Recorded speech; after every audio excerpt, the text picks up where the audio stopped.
राम राजा coaching classes में आप सभी लोगों का स्वागत है। अभी संस्कृत का पेपर है, उसके लिए हम आपको ये बता रहे। तो इसमें क्या है, जैसे 5 नंबर के भी आते कि सही करिए, आम, नाम, ठीक है, संधि, समास, प्रत्यय, उपसर्ग, तो ये सारी चीजें पूछी जाती। तो इसमें छोटे छोटे प्रश्न भी आते, तो उनको आपको बता रहे। बड़े अच्छे तरीके से देखना है। इसमें आपको रूप भी बताएंगे, ठीक है, धातु रूप और शब्द रूप, ठीक है। भार्या बुद्धिमती आसीत अस्मिने वाक्ये विशेषणम पदम किम, विशेषण शब्द बताना है, ठीक है। जो शब्द किसी चीज की विशेषता बताएं, तो जो उसकी पत्नी थी वो कैसी थी, बुद्धिमती, ठीक है, बहुत अधिक बुद्धिमान थी। तो इसमें बुद्धिमती ही विशेषण शब्द हो जाएगा। हर्यस्य राज्ञः सत्यवती आसीत अत्यस्मिने वाक्ये विशेष पदम किम। देखो, विशेष किसी चीज का नाम होता है, विशेषण होता विशेषता, और विशेष किसी भी चीज का नाम हो तो वो क्या थे, राज्ञा। राज्ञा माने राजा, ठीक है। तो विशेष हो गया राज्ञा। इस बात का आपको खूब ध्यान देना है कि विशेषण विशेषता बताता, और विशेष से किसी भी व्यक्ति का नाम होता, वस्तु व्यक्ति का नाम होगा, वही विशेष कहलाता है। राज सिंह पार्श्वे बुद्धिमान मंत्री आसीत अस्मिन वाक्य विशेष पदम किम। तो मंत्री शब्द क्या है, एक नाम है, इसलिए विशेष मंत्री ही हो जाएगा। रामः सर्वेषु राज्ञेषु उत्तमः आसीत इत्यस्मिने वाक्ये विशेष पदम किम। देखो, इसमें फिर से विशेष पूछ रहा है। तो इसमें क्या है, राम शब्द संज्ञा शब्द है, किसी भी व्यक्ति का नाम है, किसी बालक का नाम है, तो इसमें विशेष हो जाएगा राम। चंद्रमा पदस्य पर्यायम पदम अस्ति। चंद्रमा शब्द का पर्यायवाची लिखना है, ठीक है। तो मना, रिपु, निशा, शशि, तो शशि माने चंद्रमा, शशि चंद्रमा का पर्यायवाची है। वसुधा शब्दस्य पर्यायम पदम अस्ति। वसुधा माने होता पृथ्वी, ठीक है। तो पादपः, सुतः, सखा, ठीक है। भूमु, भूमि माने पृथ्वी माता, तो इसका वसुधा का पर्यायवाची भूमु हो जाएगा। माता इत्यस्य पदा पर्यम पदम अस्ति। तो देखो, माता का पर्यायवाची शब्द लिखना है, ठीक है। पर्याय माने पर्यायवाची। तो देखो, इसमें चंद्र लिखा, तो चंद्रमा का पर्यायवाची है। भार्या पत्नी का है। यामिनी रात का। अम्मा माने अम्मा, मम्मी, ठीक है। माता, ये सब अपनी माँ को पुकारते हैं हम, तो माता का अम्मा। रिपु पदस्य विलोमम पदम अस्ति। देखो, रिपु का विलोम लिखना है, अभी पर्यायवाची पढ़े हमने, अब विलोम शब्द आ गए। रिपु माने शत्रु, ठीक है। तो शत्रु का पर्याय विलोम क्या हो जाएगा, मित्र, ठीक है। यौवनम पदस्य विलोमम पदम अस्ति। यौवन का विलोम पद, यौवन माने होता जवानी, तो इसका क्या हो जाएगा, जरा, ठीक है। क्या हो जाएगा, जरा माने बुढ़ापा। फलानी पदस्य पदे वचनम अस्ति। फलानी का वचन लिखना है। फलम फले फलानी, तो क्या है, फलम फले फलानी, फलम फले फलानी, और बाकी रूप इसके राम शब्द के समान ही चलते हैं। तो फलानी क्या हो जाएगा, बहुवचन। ग्रहात इत्यस्मिने पदे विभक्ति अस्ति। ग्रहात, देखो ता लगा, हमने आपको रूप भी बहुत अच्छे से बताए। रामः रामेण रामः रामम रामेण रामाय रामात रामस्य रामे हे रामा। तो देखो, ग्रहात आ गया, रामात, ठीक है। तो इससे हमें पता चल गया इसमें पंचमी विभक्ति है। राज्ञे इत्यस्य पदे का विभक्ति अस्ति। राज्ञे में कौन सी विभक्ति है, चतुर्थी विभक्ति। लताभि इति पदे का विभक्ति अस्ति। लताभि में तृतीय विभक्ति है। कौन सी विभक्ति है, तृतीय विभक्ति है इसमें। धेनुवाः इत्यस्मिने पदे एक वचनम अस्ति।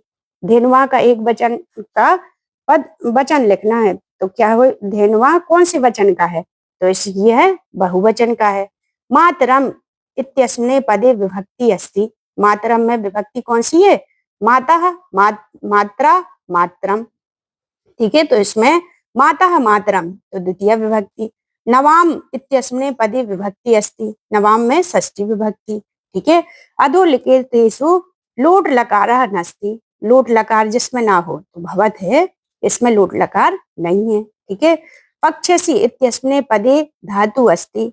पक्षसी में पच धातु में चलते हैं। पठेयु इत्यस्मिने पदे लकारः। पठेयु में विधिलिंग, ठीक है। कौन सी लिंग है, विधिलिंग। सेवे इत्यस्मिने पदे लकारः अस्ति। सेवे में कौन सा है, लोट लकार। हमने आपको ये रूप बताए हैं। असामी इत्यस्मिने पदे पुरुष अस्ति, ठीक है। हसामी में क्या है, उत्तम पुरुष। तीतहंती सीता था आमी, क्या है, तीतहंती सीता था आमी आओ आमा। तो आमी आ गया, तो ये काय का है, ये हमारे प्रथम पुरुष, इसका उत्तम पुरुष का है। आहसत इत्यस्मिन् पदे धातु अस्ति। आहसत में हस धातु है। कौन सी धातु है? हस धातु ली गई। द्रक्ष्यामि द्रक्ष्यन्ति इत्यस्मिन् पदे लकारः। ठीक है, तो दृश धातु में ये लिट लकार में दिखाया गया। काय में? लिट लकार में। ठीक है, ददाति ददति इत्यस्मिन् पदे वचनम अस्ति। ददति में कौन सा है? बहुवचन है। ठीक है, गच्छ और पक्षसि लिख इत्यस्मिन् पदे पुरुषः अस्ति। इसमें कौन सा है?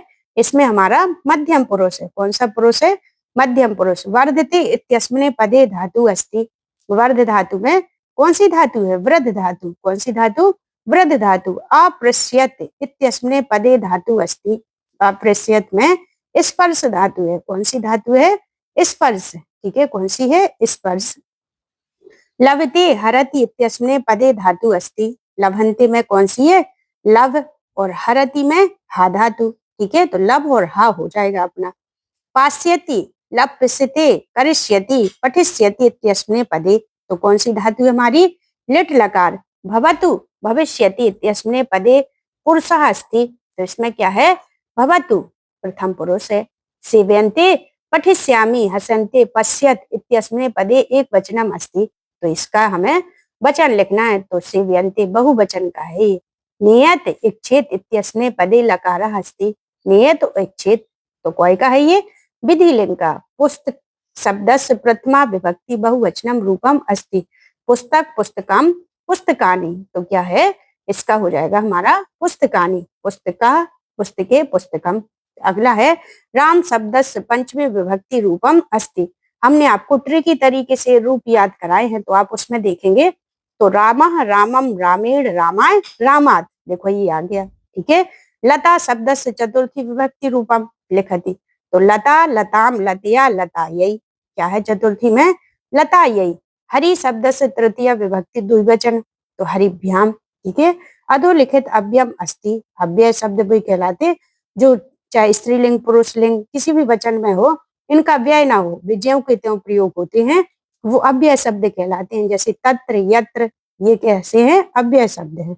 अधोलिखित अव्ययम नास्ति। अव्यय शब्द कौन सा नहीं है? तो कौन सा नहीं है? बाला। बाला माने लड़का। वर्धते बदेयु इत्यस्मिन् पदे धातु अस्ति। वर्धते में कौन सा पुरुष है?